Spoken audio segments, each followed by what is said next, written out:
আজকে আপনাদের সঙ্গে সাবুদানার একটা আনকমন রেসিপি শেয়ার করব।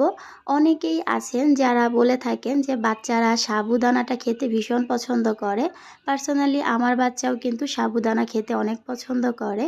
তবে চিকেন বা সবজি অনেক বাচ্চারাই খায় না। তো যাদের বাচ্চারা সাবুদানা খেতে চায় কিন্তু চিকেন বা সবজি খেতে চায় না, তারা চাইলে এই রেসিপিটা শেয়ার করতে পারেন। এখানে দেখতে পেয়েছেন আমি বেশ অনেকটা গাজর কুচি নিয়েছি আর নিয়েছি চিকেন। গাজরটা একটু বেশি নিয়েছি চিকেনের তুলনায়। এখন এটাকে ভালো করে আমি সেদ্ধ করে নিব। তো পানির মধ্যে আমি গাজর আর চিকেনটা দিয়ে দিলাম।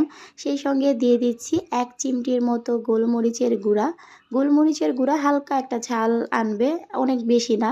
তবে এটা 8 মাসের পরে বাচ্চাদেরকে দেয়া ট্রাই করবেন। শুরুর দিকে না দেয়াই ভালো। গোলমরিচের কিন্তু অনেক উপকারিতা আছে। শুধু গোলমরিচ না, আদা রসুন সব মশলারই কিন্তু আলাদা আলাদাভাবে এক একটা গুণাগুণ রয়েছে। সেটা নিয়ে ইনশাল্লাহ পরে কোনো দিন কথা বলবো।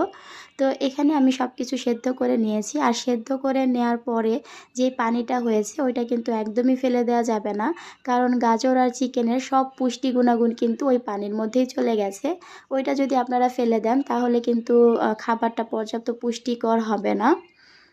আমি কিন্তু এখানে আদা রসুন বাটাটাও অ্যাড করেছিলাম, আপনারা ভিডিওতে দেখেই নিশ্চয়ই বুঝতে পেরেছেন। গাজর আর চিকেনটাকে আমি ম্যাশদানিতে ভালো করে ম্যাশ করে নিয়েছি। আর ওই পানিটা এখন আবারও আমি পাত্রে দিয়ে তার মধ্যে সাবুদানাটা দিয়ে দিলাম। আর এই সাবুদানাটাকে আমি প্রায় 80% মতো সেদ্ধ করে নিব।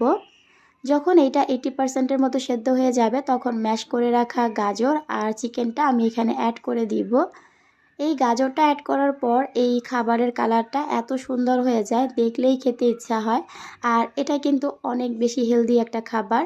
যাদের বাচ্চারা সবজি খেতে চায় না কিন্তু সাবু খেতে পছন্দ করে, তারা চাইলে এভাবে সাবুর সঙ্গে সবজি মিশিয়ে খাওয়াতে পারেন।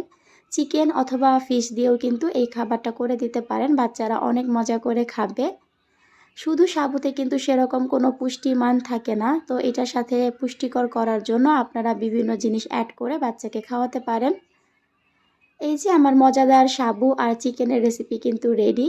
এই খাবারটা সাদিদ আলহামদুলিল্লাহ অনেক পছন্দ করেছে। আশা করি আপনার বাচ্চারাও পছন্দ করবে।